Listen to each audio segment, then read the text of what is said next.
नमस्कार। धर्म और ज्ञान के महासमंदर में आपका भव्य स्वागत है। आज हमारे साथ हैं उत्तराखंड के सुप्रसिद्ध आचार्य लोकेश महाराज जी, जो आपको नव संवत्सर और नवरात्रे के बारे में बताएंगे। जय जय माँ पीताम्बरा, जय जय माँ कामाख्या। और आपको भी बहुत बहुत साधुवाद, आशीर्वाद। धर्म और ज्ञान गंगा में इस चैनल के माध्यम से आप सभी लोग देश और विदेशों में हिंदू नव संवत्सर 2 अप्रैल से जो प्रारंभ होगा उसकी विशेष सौगात लेकर के अब की बार नया संवत्सर और उसके साथ ही नवरात्रा का जो ये पावन पर्व है, इस पर्व की आगामी हार्दिक मंगलमयी शुभकामनाएं आप सभी दर्शकों को और आपको भी। दर्शकों, नव संवत्सर विश्व और साथ ही नवरात्रा का जो ये पावन पर्व 2 तारीख से 2 अप्रैल से प्रारंभ होगा। सनातन धर्म में नव संवत्सर का बहुत बड़ा महत्व शास्त्रों में, पुराणों में, उपनिषदों में माना गया है और हर नए काम की शुरुआत इस नए संवत्सर से प्रारंभ होती है सनातन धर्म में। और शक्ति की उपासना, किस प्रकार शक्ति की उपासना की जाए, किस प्रकार सुख और समृद्धि की प्राप्ति किस प्रकार बनेगी, इस सभी प्रकार के अमंगल कामों को मंगलता में बदलने के लिए नई संवत्सर पर शक्ति का जो ये पारकट्या और नवदा प्रकार की जो शक्ति उपासना होती है।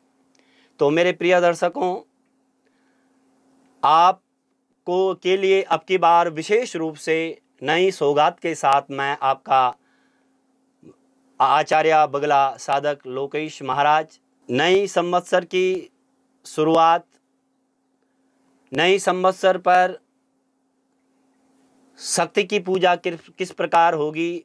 आपका जो ये नया संवत्सर है मेरे प्रिय दर्शकों, ये नया संवत्सर विश्व जो भक्ति, साधना, योग और अनेक प्रकार के सुख समृद्धि कामनाओं को लेकर के भी आ रहा है। अब की बार विशेष रूप से जो ये नए संवत्सर पर अगर ग्रहों के हिसाब से देखा जाए तो अब की बार बहुत वर्षों के बाद ये दिव्य और पावन और पवित्र योग बना है नए संवत्सर पर।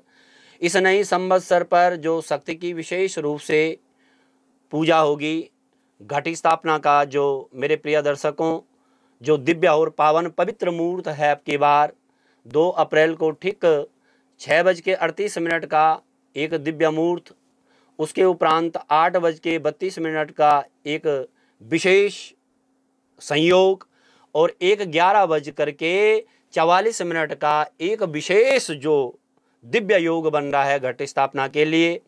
तो जितने भी सनातन धर्मवल्लभी भाई बहन इस चैनल के माध्यम से रोज नया कुछ अनेक ज्योतिषियों के साथ, अनेक सन्यासियों के साथ धर्म अध्यात्म की चर्चा इस चैनल के माध्यम से निरंतर आप देखते रहते हैं।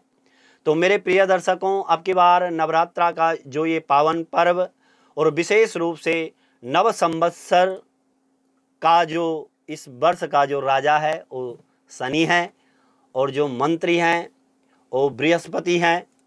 इस वर्ष के जो विशेष राजा का जो वाहन है वो घोड़ा है। इस वर्ष का जो वाहन और इस वर्ष का इस संवत्सर का वास अब की बार कुमार के घर में है। तो कुमार के घर में होने से कहीं ना कहीं भगवान की कृपा, अनेक प्रकार की कृपा बनेगी। जैसे कि देवी भागवत के अंदर कहा है कि शशि सूर्यो जहारूढ़ा शनि भूमो तुरंगे गुरु शुक्र च डोलिया बुद्धे नोक प्रकृतिता। अब की बार जो घोड़ा जो इस संवत्सर का जो वाहन है वो घोड़ा है। तो घोड़े की तो आप चाल समझते ही हैं कि बहुत चतुर और चालाक होता है। और इस संवत्सर का जो राजा शनि है, तो शनि कुंडली के अंदर अगर देखा जाए तो कुंडली में शनि न्यायाधीश होता है। ये थे हमारे साथ आचार्य लोकेश महाराज जी।